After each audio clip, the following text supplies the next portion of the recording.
Thanks, guys, for joining us. This media time's a little bit different than usual, but I wanted to start this media by addressing some of the allegations that came up the last couple weeks. I've really waited until this time out of respect to Coach Tanner and their inquiry into this. As far as me and my family, it's been a difficult time. Because I know who I am and how I treat people. But at the same time, I've been very, very grateful of the support that I've received from obviously family, friends, former players, former teammates, guys that I've coached, parents, guardians. It's really been overwhelming, and just want to say thanks to those people. I've touched base with most of them personally, but one thing that it has made me realize, it's made me want to be, a better coach, a better person, a better father, a better husband, a better brother, a better teammate to my former teammates, a better friend. When you read those things, you realize that, you've done some good things, but you can do better. And regarding this issue, I met with Coach Tanner and part of his administrative staff, about this when it came up shortly after the article came up. I was completely transparent and honest about every question that came my way. I have nothing to hide. I understand that Coach talked with several players on our football team, talked to some people at Colorado State, but again, I was completely transparent, and I have nothing to hide in the ongoing investigation that Coach has put forth. In saying all that, I want to say that I'm not perfect. I've never claimed to be perfect. I've never claimed to be a guy that has the answers to everything. I know I love my time at Colorado State. My family loved our time at Colorado State. It's bottom line business. We didn't win enough games. That's the bottom line. And I wish I could go back and I could change some of the things and decisions that I might have made, as a head coach to help us, win some more games and do the job I came to do there with my staff. But at the same time, I take offense that, anybody or as a member of my team or coaching staff or support staff, that they were treated racially insensitive or there might have been abuse. One thing I can say is that, we're family. We were a family there. We loved each other. And, I can honestly say I treated people, like I would like to be treated, like I would want them to treat my child. Hold them to account, be accountable, hold them to a higher standard, and love them. And saying all that, I'm excited about being here at South Carolina and Columbia. I appreciate the support from Coach Tanner, the administration, and Will during this time. I'm looking forward to getting on the practice field. We've been on the practice field for 2 days now and starting to find an identity with this offense as we move forward to get ready to play Tennessee. And as far as that's going to be my comments on that situation, and I'll take any questions that you have at this point. David with the first one. Hey, Mike, thanks for doing this and thanks for addressing that right off. Obviously, some really bad news just a few minutes ago with Marshawn being out for the year. How much of a blow is that to your offense? How much do you have to restructure now that you won't have him this season? Well, it's obviously devastating. First of all, it's devastating for the young man, Marshawn. And I can't say enough. I know Will is talking about Marshawn and been in front of the media a lot more than I have. But what an amazing young man. Since he's been here, he's been nothing but all in. He is, there would never, when I got here, we were recruiting a young man, and, I watched his tape, and I'm like, this guy is special. And I got a chance to meet him and meet his mom and meet his sisters. And just a remarkable young man that, he's not about anything. He wasn't about recruiting. He was about coming here. This was the place for him, and he wanted to help South Carolina be successful on and off the field. And I still think he'll have that impact. It's a tough time. I haven't had a chance to visit with him. I know Coach Kitchens has. I know some of our players have talked to him that have been through injuries.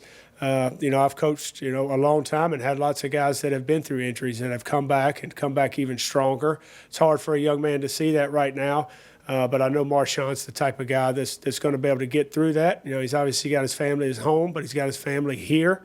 As far as football, Coach said it today, man down, next man's up mentality.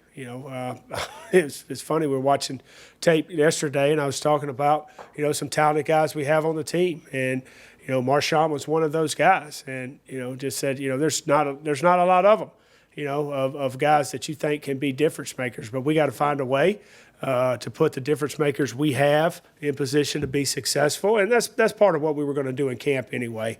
We're 2 days in, we've been in helmets. We're about to start the nuts and bolts of camp and try to figure out what we can do offensively. And the sad thing about this sport, that's not going to be our last injury. It's not going to be the last one that, hopefully we don't have many in camp or many this season, but there's going to be injuries, and we're going to have to overcome as a team, and that's what we plan to do. Ben's got the next question. Hey, Mike, thanks for doing this. And we're working off that a little bit. You've had the walkthroughs in a couple days of camp. What have some of the other four running backs sort of been able to show you early, especially Zaquandre with kind of the limited amount you've seen him thus far? Well, it's tough. Now, granted, I've been very, very grateful for the time that we've had, with all the walkthroughs that we started after the 4th of July and the couple of practices. But again, let's be honest. We've been out there in shorts and haven't been playing real football. And it's always tough to tell about a running back. Like it's tough to evaluate a running back in a camp setting when you have them on campus. Now, you can get their measurables and you can, see their size and you can see some things in drills. But at the end of the day, it's, carrying that ball, get behind their pads. They're going to, flinch, when they've got to hit the hole and get the dirty 2 to 3 yards. But I've been pleased with the guys. The player of the day yesterday was Fenwick for our offense. Just his mindset and how he's going about his business. He's changed his body. He looks good to me. And there's competition in that room. Marshawn obviously brought competition. He's been about competition since day one. He hadn't backed down to when I got here last winter. He's been about competition, and those guys have responded. Fenwick has responded. Rashad Amos, a new guy, and then we got Guan is here now. One day with him on the field. He missed the first day because of orientation, being a new student. But yesterday, you saw some good things. He's obviously got the size. You saw some ability in him and some short area quickness and some long speed. And I love his attitude. I love his mentality. He's brought some life to that running back room. And, we all know in this league you're going to need multiple running backs. And, we're got to get those guys ready to play. And this year, more than ever, with what we're dealing with the COVID, and guys could be down at any moment. So, our job as coaching staff is always to get everybody ready, but this year more especially than any others. Pete Acabelli, AP. Hi, Mike. I have to ask, has Ray told you that his inquiry into the allegations is finished? And I know Colorado State had hired a firm to do the same. Have you met with them, or do you have plans? Have they asked you to talk with them? I've been transparent with Ray, and like I said earlier, and as far as anything else, I'm not going to comment on that. I'm focused on coaching here at South Carolina. I've been transparent with people that have asked me, and basically go back to what I said in the beginning. I have nothing to hide, and if Coach Tanner needs to talk more, or somebody else does, I'll be glad to. But as far as a media outlet and airing things publicly, not going to do that. Colin Taylor. Hey, Mike, I know there's no real, bright spot to an injury, but does it help that Marshawn got hurt, a little bit earlier into camp? That way you can kind of adjust based off that and kind of figure out a plan after that. I know there's no good time to get injured, but is that kind of helpful to you guys? No, I mean, it's like I said earlier, the question earlier, there's going to be injuries, and you have to adapt as a coach. You know that. It is always, it's a blow to you, the team, and what we have to always realize, sometimes we're always thinking about, ourselves and, what are we offensively, but it's a blow to that young man more than anything. A lot of these kids have never been injured in their lives, never had major injuries, and now they, their future's in front of them. They could see it, they can feel it, they can almost taste it, getting ready to play something they've dreamed about their whole life, and that's taken away from them. So, my focus has always been on that young man and trying to help him get through that situation, keeping him involved. As far as the football and the scheme aspect of it, we go about our business, but I try to focus on the young man. Hill McGranahan. Hey, Coach, I just wanted to get some thoughts from you on your quarterbacks. Obviously, only 2 days and really early on in the competition, but what have you seen from those guys so far? Yeah, quarterbacks, it's been good for me and those guys. The number of walkthroughs that we had, the OTAs, whatever you want to call them, being able to go out there and throw the ball around with them, not necessarily competition against the defense, but throw routes on air. And then just the command that you got to have on the offense, being able to take command at the line of scrimmage or in the huddle, to have meetings with these guys. I've enjoyed every minute of it, and it's been good. I've seen improvement in that group every single day. We've been rotating, basically Colin and Ryan with the ones. Luke got some ones as well, a little bit, but those two got the majority of the 1 reps. Ryan started out the first day. Colin had the second. Day 3 will be tomorrow. So Ryan will be back getting the 1 reps, and I've been pleased with both of them. I think competition's healthy. That's what I told them from day one. We're going to have competition. It's never, I've always said this in coaching quarterbacks, you're never waiting your turn, There's competition every day. You better be working to get better. And if you don't have guys in the room that don't think or don't want to be the starter, you've got a wrong room. And I'm going to continue to recruit guys to come in here that are going to play quarterback. We coach a position, you play a position that usually only one guy plays. It's a tough position. But we're all in this together. We're all South Carolina. We're going to go to work, and I've been really, really pleased with those guys. And I will continue to evaluate more the more practices we get. But we've got to be productive on offense. And if you want to be successful in any league, not just this league, you've got to have good quarterback play. And we're going to expect that out of that position, and that's what I plan on having this year is good quarterback play. And Colin obviously is no stranger to coming back from injury. How's he looked now that he's been able to get back out on the field? Yeah, I actually, maybe a couple weeks ago, we had, kind of the OTA deals, and there was a lot of running around, a lot of moving. And I called him afterwards, and he said, Coach, it swells up on me a little bit after practice, but I ice it, I take care of it, because I haven't noticed it. I haven't noticed him favoring his knee. And with young kids, you've got to tell them all the time. You've got to say, you got to be honest with me, especially with injuries. Sometimes kids, they want to play, they want to please their coach. You've got to constantly remind them, that you got to be honest about what's going on with your body. And especially in this time too, that we're dealing with COVID, guys got to be honest about their symptoms. So it's something we're always talking to them about. And because I told him, I said, this is not new. This is old hat to him. And having an ACL, but before there's been different phases where I've seen him favor it when he's come back. When I coached him at Colorado State, and I see him not favoring anything. And he's got the mindset right now. Well, it's been torn 3 times. I'm not worried about a thing. I'm going to go out there and play. I'm going to give it all. If it tears, it tears. You don't see anybody worried about another injury, and I think that's because he knew what rehab was like. He knew what his recovery was going to be like, and he knows the situation that he's got to do and how he's got to play well at the quarterback position. But he's looked good as far as health. Mike Hoover.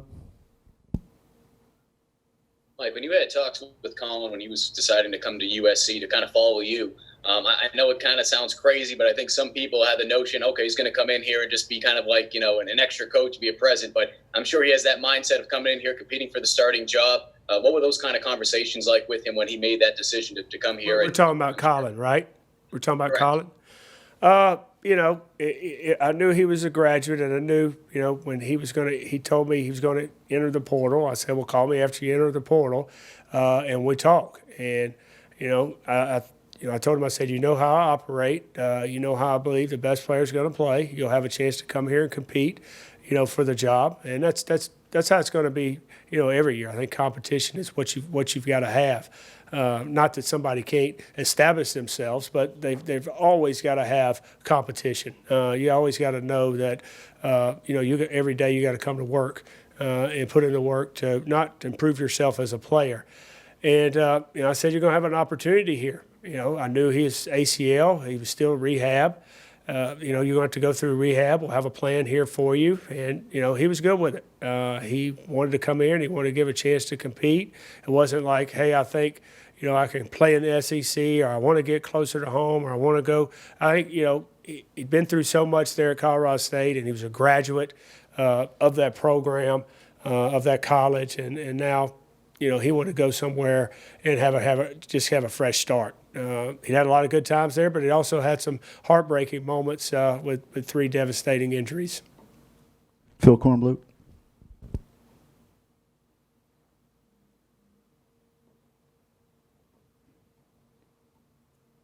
Phil, you got to use that unmute. Yeah. Hey, Coach. This is a Zoom violation in my meeting if I can't see your face. That's a Zoom violation. But go ahead, Phil. Well, listen, I don't want to scare you, but well, it won't start. There you go. Okay. It doesn't want to show it. How you doing? I'm good. Good. A couple of questions. Can you tell us how Marshawn was injured? What kind of thing he was doing when he got hurt? And then, secondly, have you heard from Trey McBride? Has he contacted you about the possibility of coming to South Carolina? I don't know what the rules are. I'll answer the Trey question first. As far as my contact with him, I know when a guy enters the portal, you're free to contact him. I'll leave it at that. Marshawn was a zone run, I believe, and had bent the run back and broke in the secondary. Was just running, and went to make a cut on his left knee. I believe it was his left knee. And kind of went to the ground, jumped up, did a couple hops, and you're always concerned when a guy goes down. Especially, it seems like more and more times you've seen these injuries, they're non-contact more than they are contact. But you're just hoping for the best. And then we got the news last night, and obviously not the news that you wanted, but just a normal run. He's running very similar if he would be running and training and cutting with what they would do with Coach Jackson in the weight room. Mitch Brown.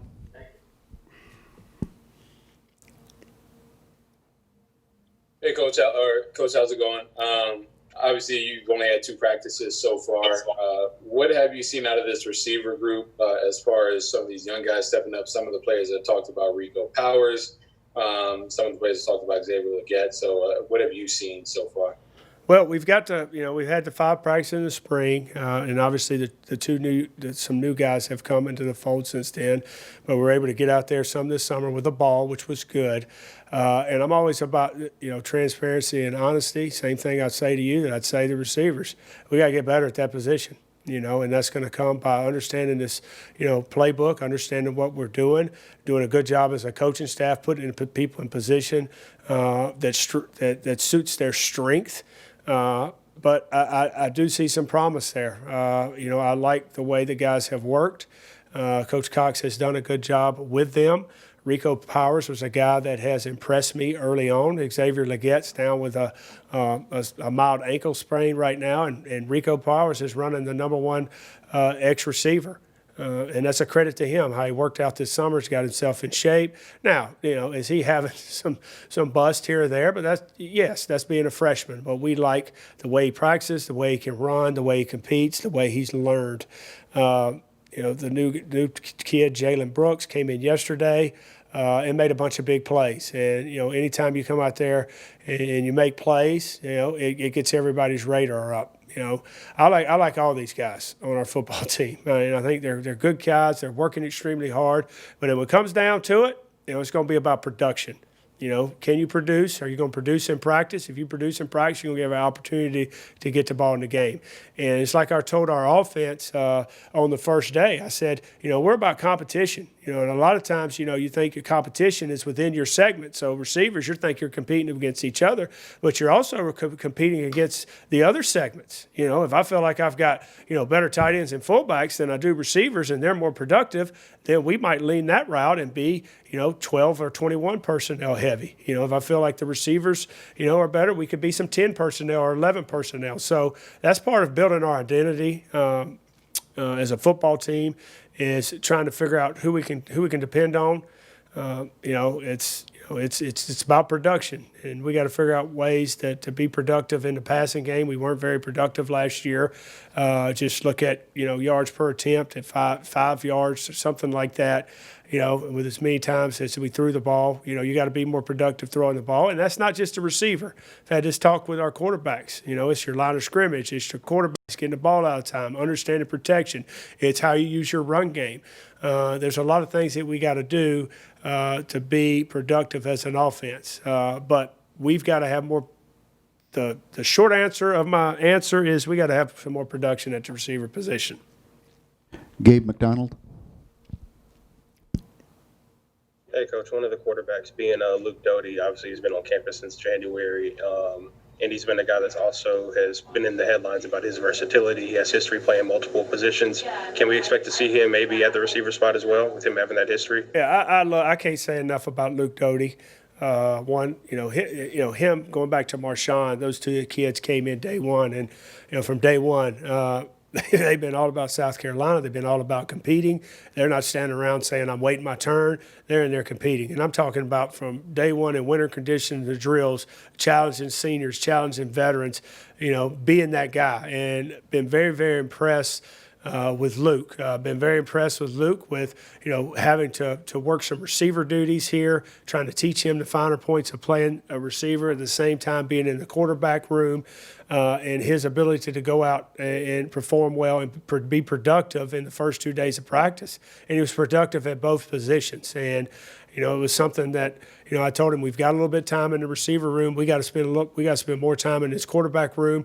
We can always have a package for you to play receiver and have some things, but we got to get him ready to be a full-time quarterback. He still will be repping receiver, but here's a guy that's in the competition. If he keeps, performing well like he has done the first couple of days at the quarterback position, he's a guy that you can see under center taking snaps, and been pleased with him. I like him that he nothing seems, too fast for him. He's very calm and about how he approaches in the pocket. He's got a good demeanor. He's got good arm strength, and obviously he's got good athletic ability. And that goes back to the question or my answer about being productive. We got to find ways to be productive and move the ball offensively. With his first 2 days and what I've seen, he's been a productive guy, so he'll be a guy that touches the ball.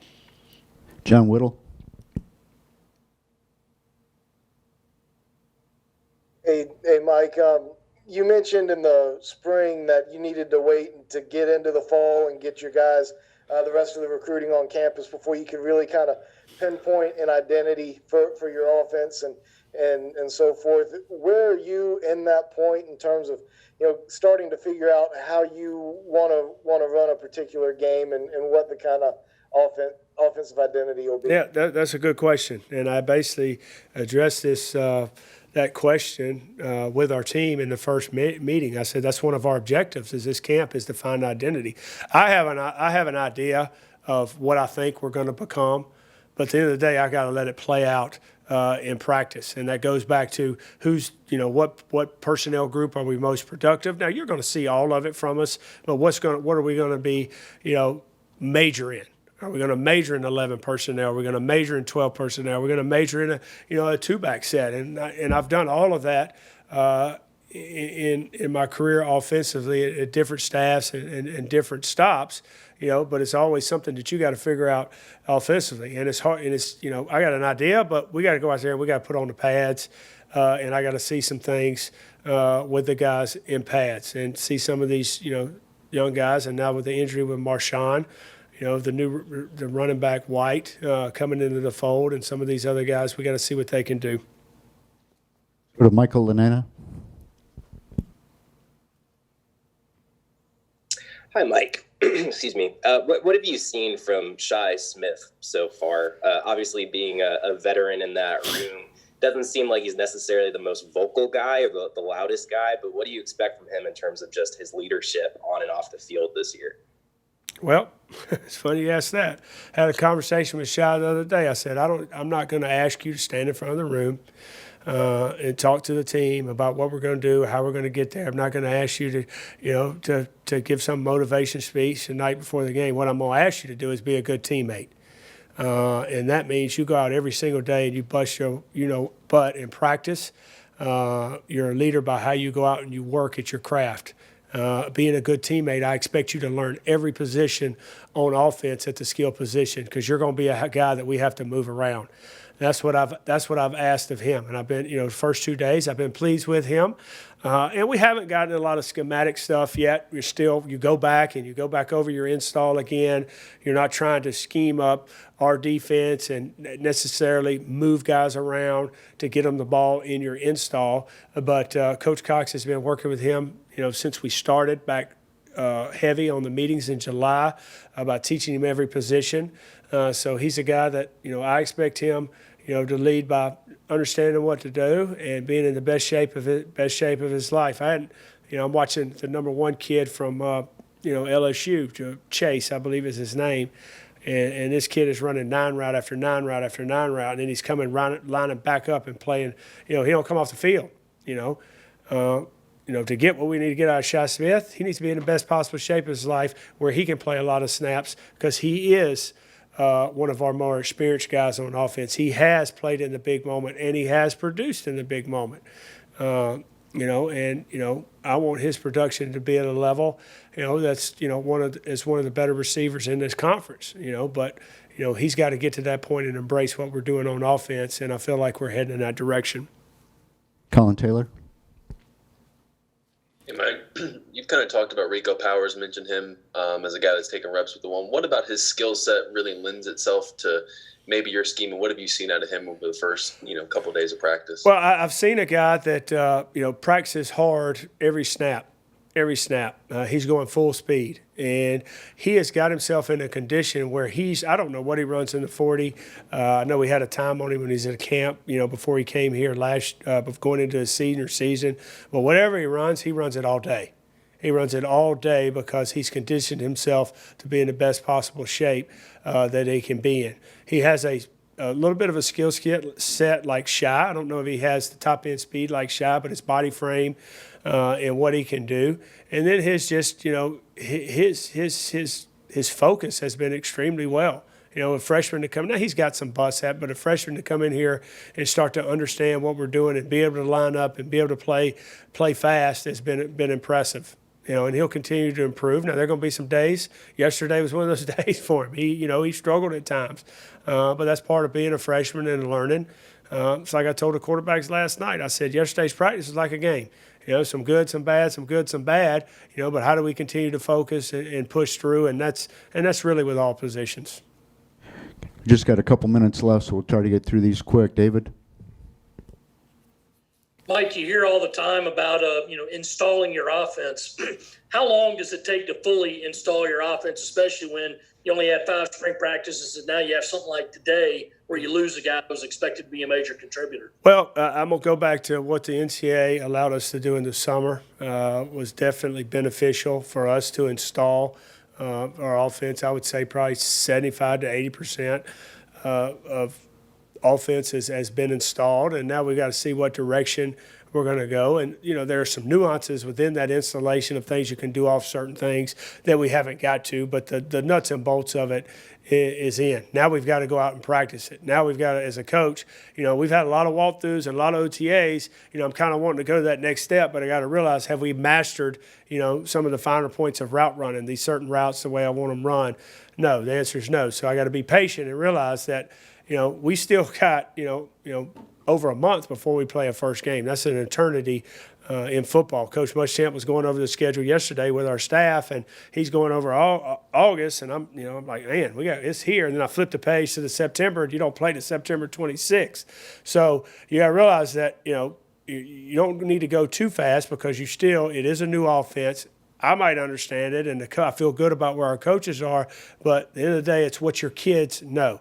What do they feel comfortable going to the game executing? If they're not comfortable with it or don't understand it, then the chance of them playing fast and having success is not very high. So that's what we've got to do. We got to figure out what we can do and what our kids feel good about, and take that into the game. Ben? Mike, your tight end room, behind Nick Muse, what do you kind of feel you have there, and have any of the guys kind of stepped up or popped a little bit early, especially considering you lost both freshmen for an extended period? Yeah, we had 2 talented freshmen that we signed that have got injuries and have been out and missed a ton of time at walkthroughs that would have been beneficial for them. Nick's still coming off an ACL. We're having to monitor his reps and make sure, he's on, what's a pitch count at practice and not taking too many reps because he's not 100% yet, but he's a tough kid. I like him. I like his mentality. I like how he focuses. And behind him, I see some talented guys that are just young.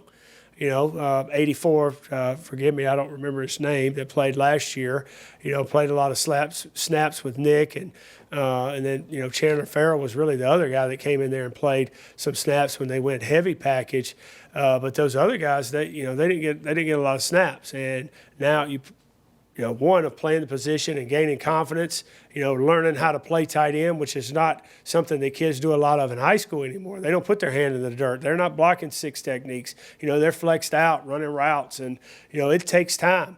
So those guys are learning, but I think we have some athletic guys that, we can do some stuff with them. Again, we got to figure out which guys are in and what we're going to do with those guys and put them in a chance to be successful. If I'm, let's say if I'm having to go, Jaheim Bell's out right now, but Jaheim Bell would be an example. Here's a guy to play receiver, and let's say, he's one of our most talented guys. Well, I'm not going to ask him to block a 6 technique all day, and block power football. I got to do things to help him be successful. So, we're in a competition now. We're seeing what they can retain, what they can learn, and seeing what their strengths are and what their weaknesses are. Trying to improve their weaknesses, and as a coaching staff, we're going to put them in a position where they can excel in their strengths. John Whittle. Yeah, I hate to ask a hypothetical, but if Luke Doty is one of your top 5 or so wide receivers, do you envision playing him 25, 30 snaps a game out there? And, would that change if he ends up being a number 2 quarterback versus whether it's because of injury or just because that's where he is on the depth chart? I hope if he's one of our best players, I hope Coach lets me play him 30, 35 snaps a game. I think that's something Luke wants to do. He wants to help this team win. He's involved in special teams. He had to leave the meeting early today and go to special teams. He wants to play. He's a competitor. And those are the type of guys you want on your football team. At the same time, there's a process of learning how to play quarterback, and those take reps, take lots of reps. So it's a fine line that we got to do. But also when he's on the field, that gives you another dimension that, now you could jump in some kind of wildcat set with a guy that is not just a wildcat guy, but that could throw the ball downfield. So, there's a lot of possibilities that, him being able to play in a game and not just be out there, but be effective. Last question. Have you had any player at any point in your career where you've kind of had to manage a quarterback playing 2 positions like that, or is Luke a rarity? No, I've had guys that we've grabbed on the defensive side of the ball. Coach T-Rob just walked in, so I'm begging for J.C. Horn right now to play a little receiver. Get a few snaps for him at receiver after he picked off one of our balls yesterday and looked like a wideout. But I've dealt with that, and they're primarily their main position, and you're gonna have a package for them. And I think all that stuff is it's about having things where you can be successful. And, nowadays, these kids, man, nobody really wants to, kind of take their time and develop anymore. They want to play, or sometimes they're heading out the door.